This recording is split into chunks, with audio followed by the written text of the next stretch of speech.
మనలో కొంతమంది విధానం ఏమిటంటే చెబితే పని చెయ్యం, తిడితే పని చేస్తాం. కొంతమంది ఇల్లాలు చెబితే వంట చేయరు, తిడితేనే వంట చేస్తారు. కొంతమంది భర్తలు చెబితే ఉద్యోగానికి వెళ్ళరు, తిడితేనే ఉద్యోగానికి వెళ్తారు. కొంతమంది పిల్లలు చెబితే చదవరు, తిడితేనే చదువుతారు.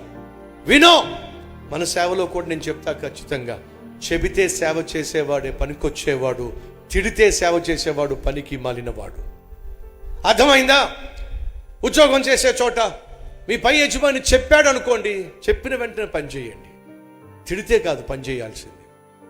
మీరు చెప్పిన వెంటనే పని చేసేవాళ్ళు అయితే పని చేసేవాళ్ళు, పనికొచ్చేవాళ్ళు, పైకొచ్చేవాళ్ళు. తిడితేనే పని చేసేవాళ్ళు ఉన్నట్లయితే వాళ్ళు పనికి మాలిన వాళ్ళు. చెబితే పని చేసేవాడివా, తిడితే పని చేసేవాడివా? మొదటిసారి చెప్పిన వెంటనే పని చేసేవాడివా, రెండోసారి జ్ఞాపకం చేస్తే పని చేసేవాడివా? ఎవడైతే మొదటిసారి ఒకసారి చెప్తే పని చేస్తాడో వాడే పైకి వస్తాడు. 2-3 సార్లు చెబితే తప్ప పని చేయని వాడు పనికి మాలిన వాడు, సోమరోడు.